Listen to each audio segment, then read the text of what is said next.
চৰাইদেউ জিলাৰ প্ৰাথমিক শিক্ষক সন্মিলনীৰ অষ্টাদশ বাৰ্ষিক অধিৱেশন বুধবাৰৰ পৰা দুদিনীয়া কাৰ্যসূচীৰে মথুৰাপুৰ উচ্চতৰ মাধ্যমিক বিদ্যালয়ৰ প্ৰেক্ষাগৃহত অনুষ্ঠিত হৈছে। অধিৱেশনত জিলাখনৰ চিৰিং পুখুৰী, টেঙা পুখুৰী, মথুৰাপুৰ আৰু লাখোৱা প্ৰাথমিক শিক্ষক কেন্দ্ৰৰ আতিথ্যত ৩ আৰু ৪ জুলাই তাৰিখে দুদিনীয়া কাৰ্যসূচীৰে অনুষ্ঠিত হৈছে। প্ৰথম দিনাৰ কাৰ্যসূচী অনুসৰি পুৱা পতাকা উত্তোলন কৰে জিলা প্ৰাথমিক শিক্ষক সন্মিলনীৰ সভাপতি দীননাথ পাংগিঙে।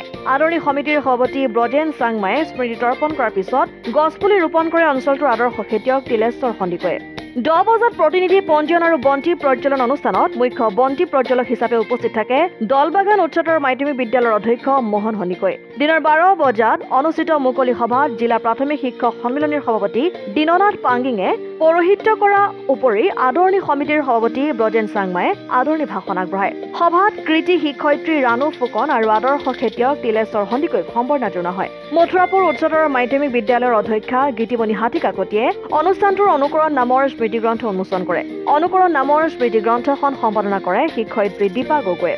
অসম ৰাজ্যিক প্ৰাথমিক শিক্ষক সন্মিলনীৰ উপ সম্পাদক শৈলেন কলিতা নিৰ্দিষ্ট বক্তা হিচাপে উপস্থিত থকাৰ লগতে সোণাৰী সমষ্টিৰ বিধায়ক ধৰ্মেশ্বৰ কোঁৱৰ, সোণাৰী মহাবিদ্যালয়ৰ উপাধ্যক্ষ ডক্টৰ সুনীল দত্ত, চৰাইদেউ জিলাৰ প্ৰাথমিক শিক্ষা বিষয়া বিন্তি শৰ্মাকে আদি কৰি কেইবাগৰাকী বিশিষ্ট ব্যক্তি উপস্থিত থাকে।